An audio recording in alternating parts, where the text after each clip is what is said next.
मैं बंसी धमेजा आज फिर आपके सामने सिंधी ग्लोबल जंक्शन के द्वारा आयोजित फेसबुक लाइव प्रोग्राम में अपने विचार प्रस्तुत करूंगा। 3-4 बार से मैं श्रीमद् भगवद गीता पे कुछ बोल रहा हूँ।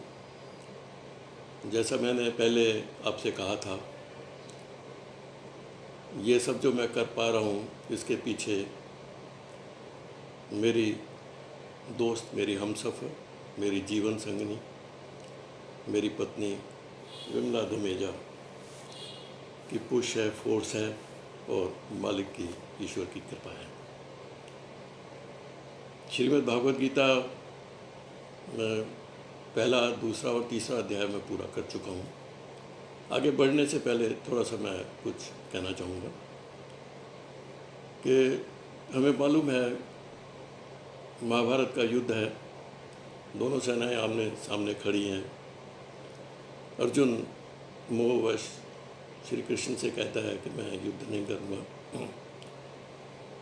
तो भगवान कृष्ण इसको समझाते हुए कहते हैं, पहले शरीर और आत्मा का ज्ञान देते हैं और फिर आगे कहते हैं कि तुम्हें अपना कर्तव्य कर्म करना चाहिए। कर्तव्य कर्म का समझाते हुए बोलते हैं, आगे बढ़ते हैं। तो फिर कहते हैं कि तुम्हें समबुद्धि होना चाहिए। निष्काम कर्म पे जोर देते हुए फिर कहते हैं अपनी बुद्धि को अपने वश में करो, सम रहो। तो जो स्थिर बुद्धि होता है वो ब्रह्म आनंद को प्राप्त करता है। तो ये सुन के अर्जुन के मन में विचार उत्पन्न हुआ और श्री कृष्ण से कहा, अगर आप बुद्धि को श्रेष्ठ, ज्ञान को श्रेष्ठ मानते हैं तो फिर मुझे कर्म युद्ध में क्यों प्रेरित कर रहे हैं, कर्म युद्ध करने को क्यों कह रहे हैं। तो भगवान कृष्ण अर्जुन को समझाते हुए कहते हैं कि ज्ञान प्राप्त करने के लिए भी कर्म करना पड़ता है। कर्म के बगैर शारीरिक क्रियाएं भी नहीं हो सकती, कर्म के बगैर कुछ भी नहीं हो सकता है। तो कर्म तो हमें करना ही होगा। वहाँ आगे कहते हुए कहते हैं कि ज्ञानी जनक जैसे ज्ञानी थे, उन्होंने भी कर्तव्य कर्म करके ही सिद्धि प्राप्त की थी। तो अर्जुन को कहते हैं कि तुम्हें भी अपना कर्तव्य कर्म करना चाहिए। और एक चीज़ और कहते हैं, बहुत ही इम्पॉर्टेंट है, जो मुझे लगती है। भगवान कृष्ण अर्जुन से कहते हैं कि जो श्रेष्ठ जन करते हैं, जो समाज में जिनका अस्तित्व ऊंचा है, पद ऊंचा है, जो वो काम करते हैं, जन समुदाय भी उनकी प्रेरणा लेके वैसा ही करता है। तो उसे कहते हैं तू अपना कर्तव्य कर्म करके और समाज के लिए एक उदाहरण बन। तो यहाँ पे ये समाज की बात नहीं है, जो मुझे समझ में आता है। जैसे परिवार है, परिवार के जो बड़े हैं वो परिवार के मुखिया हैं, परिवार के हैं। तो जैसा वो बड़े करेंगे वैसे ही बच्चे करेंगे। अब मैं हूँ, जैसे मेरे ग्रैंड चिल्ड्रन हैं, तो जैसा मैं करूँगा कुछ न कुछ प्रभाव मेरे कार्य का अपने बच्चों पर पड़ेगा। समाज में भी हम देखते हैं, इसीलिए कहा जाता है यथा राजा तथा प्रजा। जैसा राजा करेगा वैसा ही प्रजा करेगी। तो जितनी पोजीशन इंसान की ऊपर है समाज में, परिवार में, कहीं पर भी, तो उनको अपने काम पर ज़्यादा ध्यान देना चाहिए, क्योंकि वो जैसा करेंगे वैसा ही अनुसरण आम जनता करेगी। हमने अपने देश में ही देखा है, मैं उसमें नहीं जाऊंगा। जो कुछ हमारे समाज में या हुआ है या हो रहा है, उसमें हम देख सकते हैं कि जैसे जैसे ऊपर से होता है वैसे वैसे नीचे फ्लो करता है। पानी हमेशा ऊपर से नीचे आता है, हर चीज़ ऊपर से नीचे जाती है। तो जितनी पोजीशन जिसकी ऊंची है उतना उसका ऊंचा दायित्व होता है उसको अपने कर्म पे ध्यान देने के लिए। यहाँ अर्जुन को समझाते हुए फिर कहते हैं, भगवान कृष्ण अपने लिए कह रहे हैं कि मेरे पास कुछ भी प्राप्त करने लायक नहीं है जो अप्राप्त है। फिर भी मैं नित्य कर्म करता रहता हूँ, क्योंकि जन साधारण मेरा अनुसरण करते हैं। और अगर मैं अपने कर्तव्य करना छोड़ दूंगा तो सब छोड़ देंगे, सब नष्ट भ्रष्ट हो जाएंगे, और उनके नष्ट भ्रष्ट होने का कारण भी मैं ही बनूंगा। तो इसलिए मैं अपना कर्तव्य कर्म करता रहता हूँ। तो यहाँ पर अर्जुन उनसे पूछता है कि ऐसा क्या है जिससे प्रेरित होकर आम इंसान पाप करता है, न चाहते हुए भी पाप की तरफ क्यों बढ़ता है। तो भगवान कृष्ण को समझाते हैं इसका जो मूल कारण है, मूल कारण कामनाएं हैं। कामनाओं के कारण ही इंसान गलत काम करता है। जब कामना बहुत ज़्यादा बढ़ जाती है, किसी चीज़ की इच्छा ज़्यादा होती है, तो फिर गलत रास्ते पर चलकर वो अपनी कामनाएं पूरी करने की कोशिश करता है, और कामनाओं के कारण ही सब पाप होता है। तो ये सब समझाते हुए अर्जुन को कहते हैं कि तू अपने मन से, अपनी बुद्धि से इंद्रियों को और मन को अपने वश में कर। तो भगवान कृष्ण कहते हैं शरीर से श्रेष्ठ इंद्रियां हैं, इंद्रियों से श्रेष्ठ मन है, और मन से श्रेष्ठ बुद्धि है, बुद्धि से श्रेष्ठ आत्मा है। तो अपनी बुद्धि को यूज़ करके, अपने बुद्धि से अपने मन और इंद्रियों को वश में करके जो कामनाएं हैं उनका दमन करो, कामनाओं को ख़त्म करो। कामना पाप की तरफ धकेलने वाली हैं, तो उनको ख़त्म करो। तो यहाँ तीसरा अध्याय पूरा हुआ था। मैं अब आगे बढ़ता हूँ चौथे अध्याय की तरफ। फिर भगवान कृष्ण अर्जुन को कहते हैं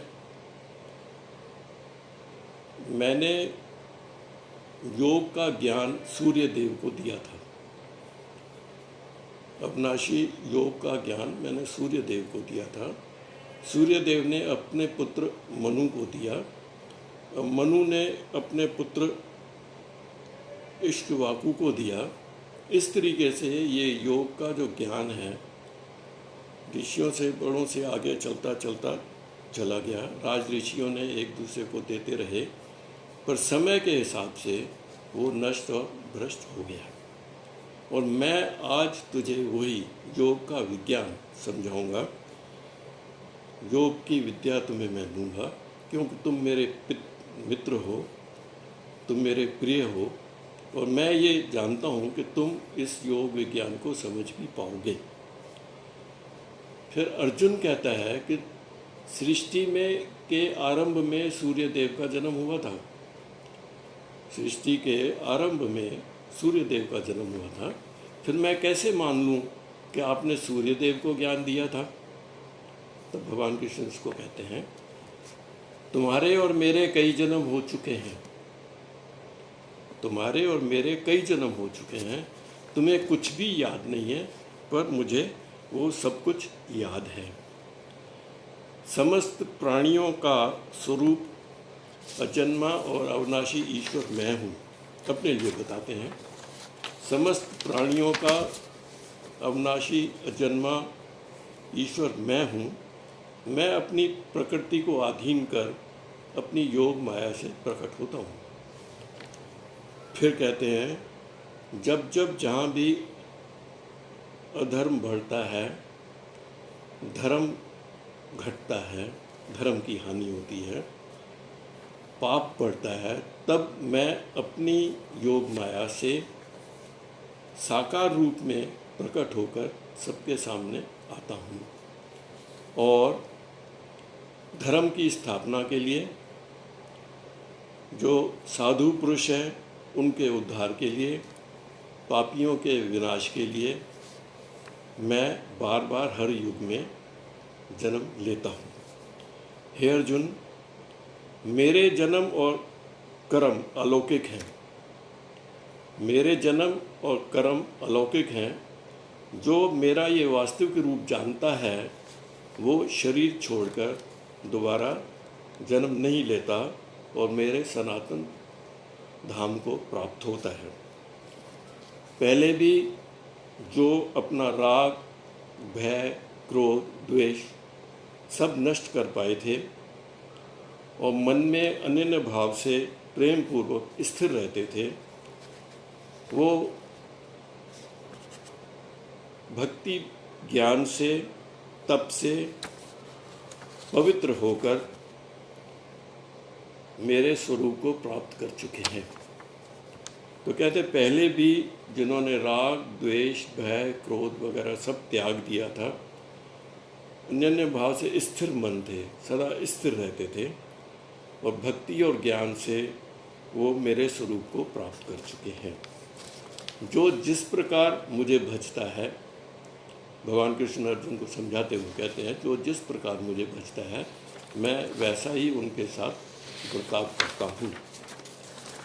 इस संसार में फल की इच्छा से मनुष्य देवताओं की पूजा करते हैं। इस संसार में फल की इच्छा से मनुष्य देवताओं की पूजा करते हैं, क्योंकि उनकी मनोकामनाएं जल्दी ही पूरी हो जाती हैं।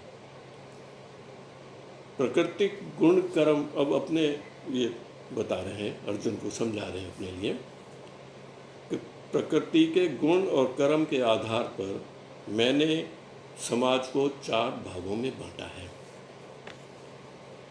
अब ये जो प्रकृति के गुण हैं, सात्विक, राजसिक और तामसिक 3 गुण पहले मैं बता चुका हूँ। और जो कर्म है, जो मनुष्य कर्म करता है, सकाम कर्म है, निष्काम कर्म है। तो कर्म के अनुसार और प्रकृति के गुणों को आधार मानकर भगवान कृष्ण कहते हैं मैंने समाज को 4 भागों में बांटा है। तो हम जानते हैं शूद्र है, वैश्य है, क्षत्रिय है, ब्राह्मण है, ये 4 भाग हैं। कहते मैंने 4 भागों में बांटा है, फिर भी ये कर्म करते हुए भी तू मुझे अकर्ता ही मान।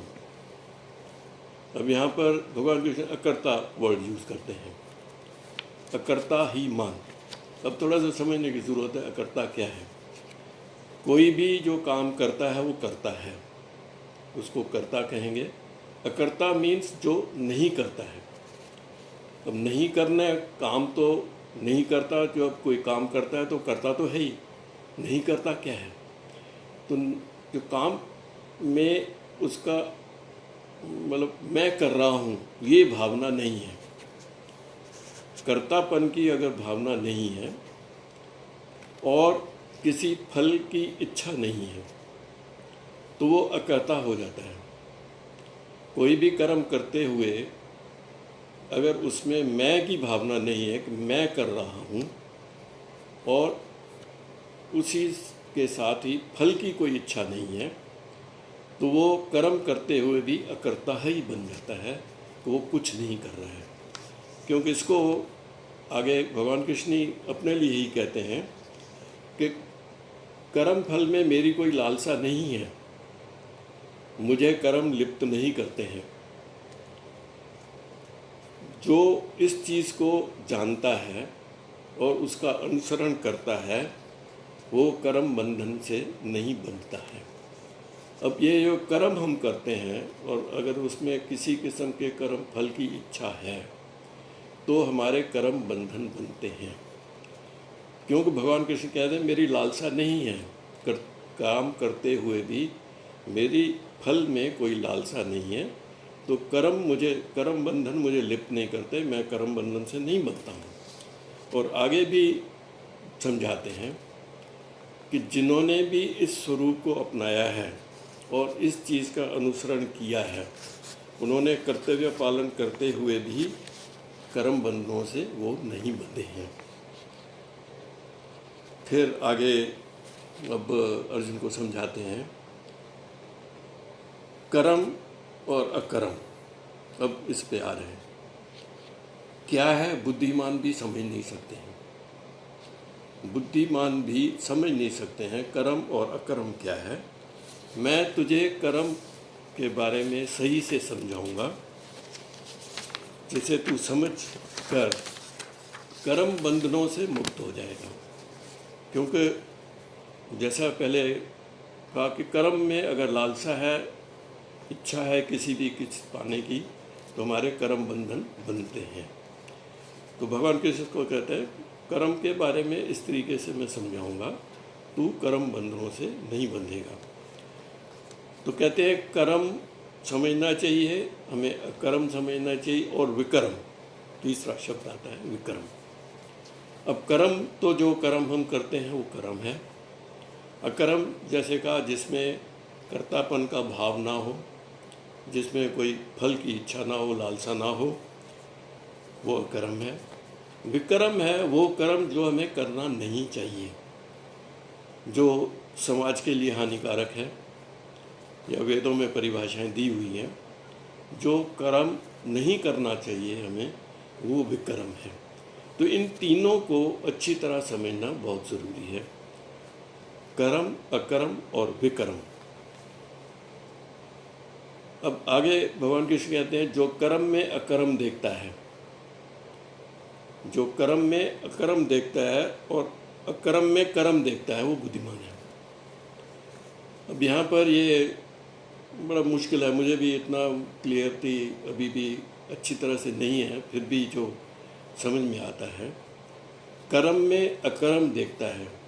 कर्म करते हुए भी उसकी भावना ऐसी है जैसे वो करता नहीं है, और अकर्म में कर्म देखता है कि अकर्म अकर्ता होते हुए भी कर्म कर रहा है, अकर्ता होते हुए भी कर्म कर रहा है और कर्म करते हुए भी अकर्ता है।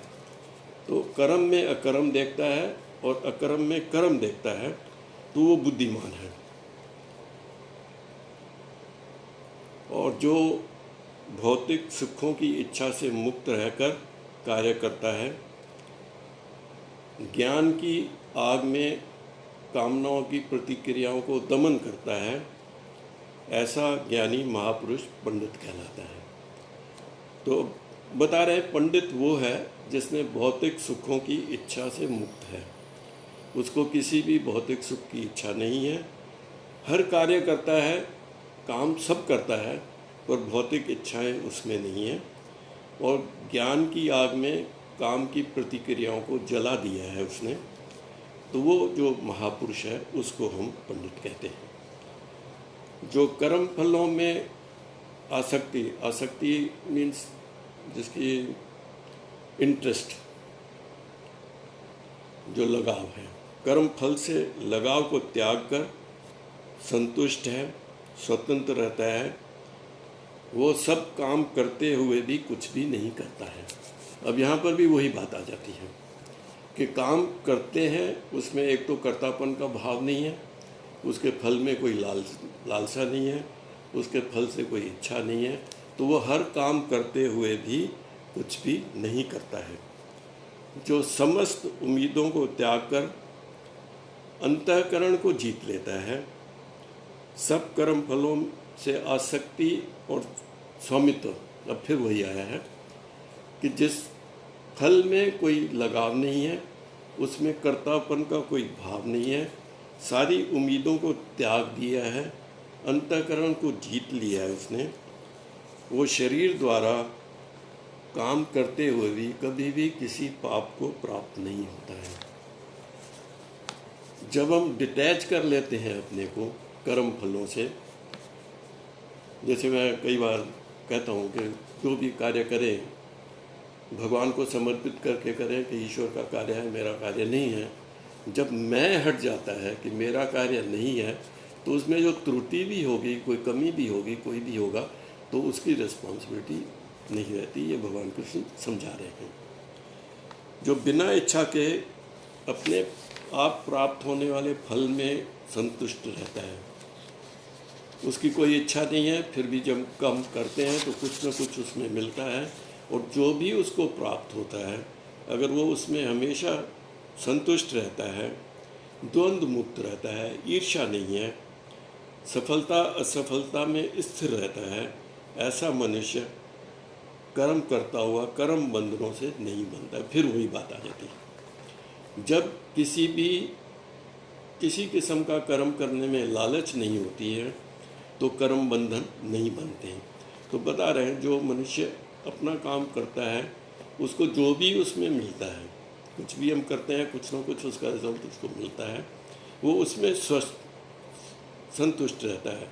द्वंद्व मुक्त है, इंटरनल डायलॉग नहीं है, अंदर द्वंद्व नहीं है कि मैं क्या किया क्या नहीं किया, मिला क्या न मिला, ईर्ष्या नहीं है, सफलता और असफलता में सम रहता है, स्थिर रहता है। ऐसा मनुष्य कर्म करता हुआ भी कर्म बंधन से नहीं बनता है।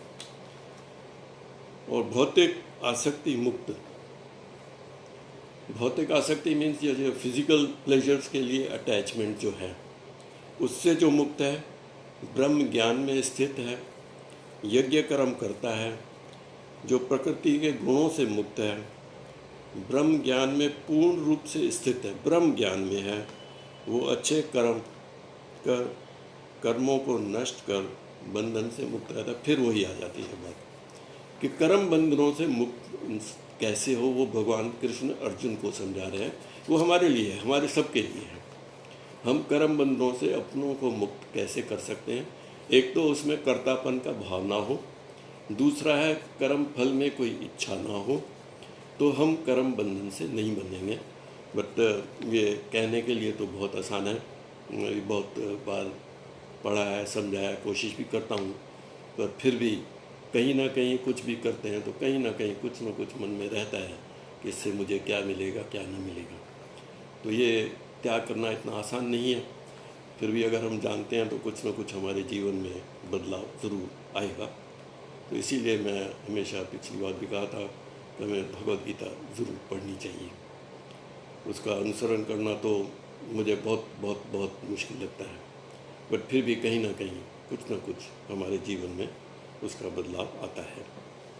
अब भगवान कृष्ण अर्जुन को समझा रहे हैं यज्ञ के बारे में।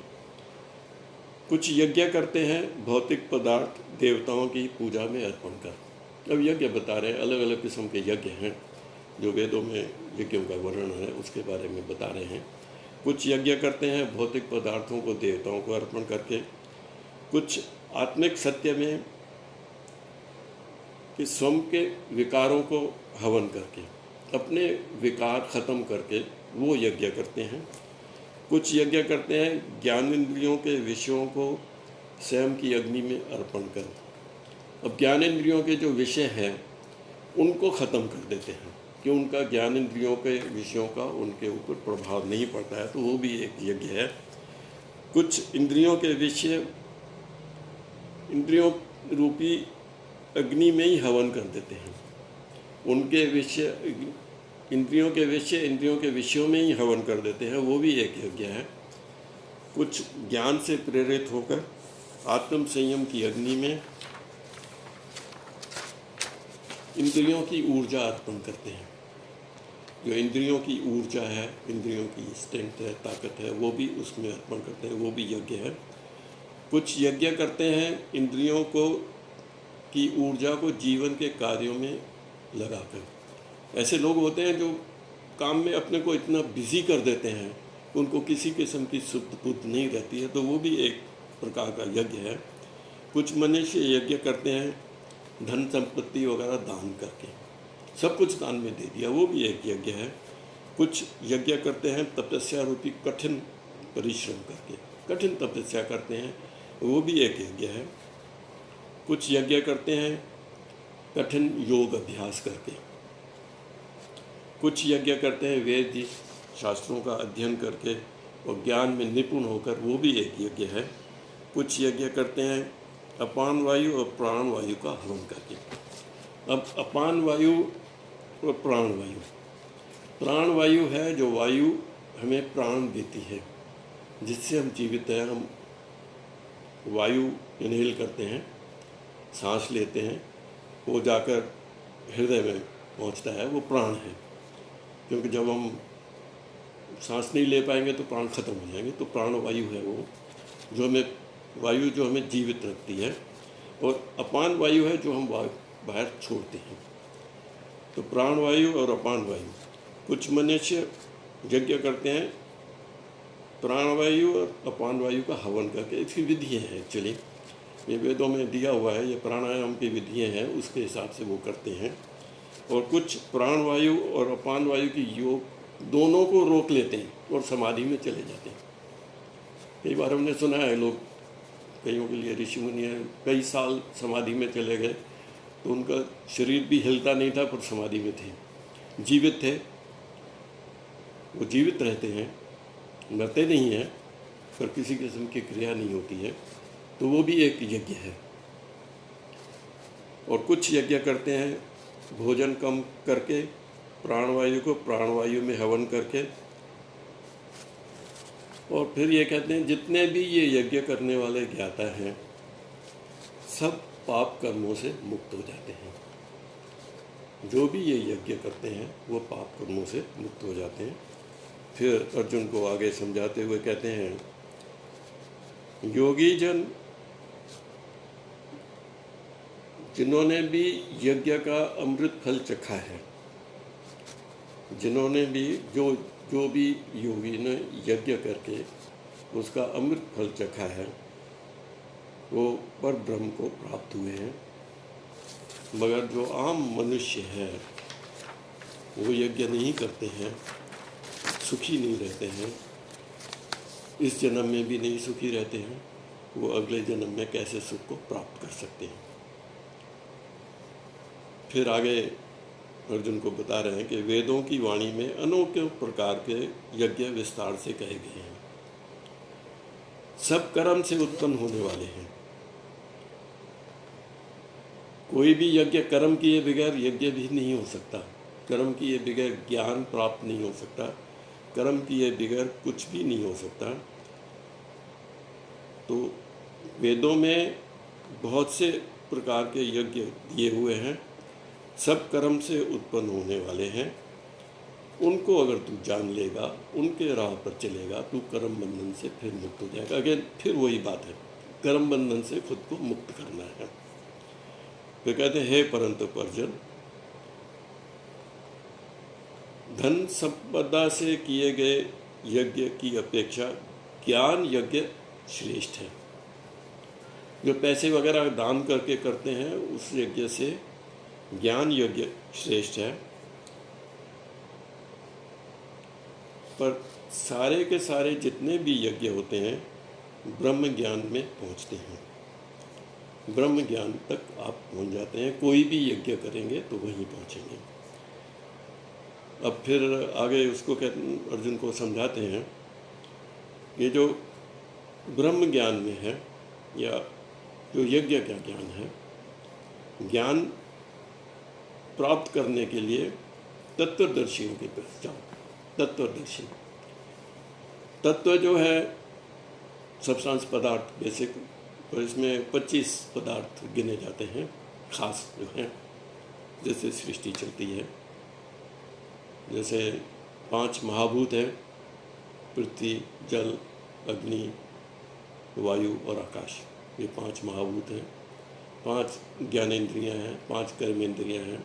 इस तरीके से पुरुष मिलाकर, पुरुष में सारा शरीर है, 25 बनते हैं। तो तत्वदर्शी है, जो तत्व को जानते हैं, अच्छी तरह जानते हैं, तत्वदर्शी ज्ञानी हैं, उनके पास जाओ। अर्जुन को कहते हैं उनसे पास जाओ। तू अपना कपट, छल कपट वगैरह छोड़कर उनकी सेवा कर, सरल भाव से उनसे पूछ, उनसे प्रश्न कर। तो तत्वज्ञानी, तत्वदर्शी ब्रह्मज्ञानी तुझे तत्व ज्ञान का उपदेश देकर समझाएंगे। अर्जुन को प्रेरित करते हैं कि तत्व ज्ञानियों से जाकर तत्व ज्ञान हासिल करो। और फिर अर्जुन से कहते हैं तत्व ज्ञान जब तुझे मिल जाएगा, उस पर अमल तू कर पाएगा, तू कभी भी मोह को प्राप्त नहीं होगा। और तब तू देखेगा, उस ज्ञान को हासिल करने के बाद देखेगा कि सभी जीवित प्राणी मुझ में हैं और मेरे हैं। अर्जुन को कह रहे हैं कि जाके तत्वदर्शियों तत्व ज्ञान लो। तत्व ज्ञान जब तुम्हें मिल जाएगा, तू मोह से बिल्कुल परे हो जाएगा। तब तू देखेगा कि सारे जन, जीवित प्राणी मुझ में हैं और मेरे हैं। जो सभी पापियों में सबसे अधिक पापी भी क्यों न हो, वो भी अगर ज्ञान हासिल करता है, ज्ञान की नाव में सवार हो जाता है, तो वो दुख के महासागर से पार हो जाता है। तो भगवान कृष्ण कहते हैं ज्ञान बहुत ज़रूरी है। पापी भी क्यों ना हो, उसको भी अगर ज्ञान हो जाता है तो वो भी दुखों के महासागर को पार कर जाएगा। फिर कहते हैं अर्जुन, जैसे अग्नि ईंधन को जला देती है, अग्नि ईंधन को जलाकर नष्ट कर देती है, वैसे ही ज्ञान रूपी अग्नि सांसारिक कर्म फलों को भस्म कर देती है। अब फिर वहीं कर्म फल की बात आई है।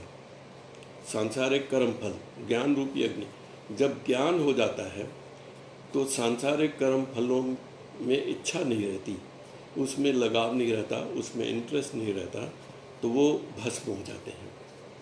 तो ज्ञान की वजह से हम ये कर पाते हैं। ज्ञान जब आ जाता है तो आसक्ति, इच्छाएं, कामनाएं सब खत्म होने लगती हैं, तो सबको वो भस्म कर देती है।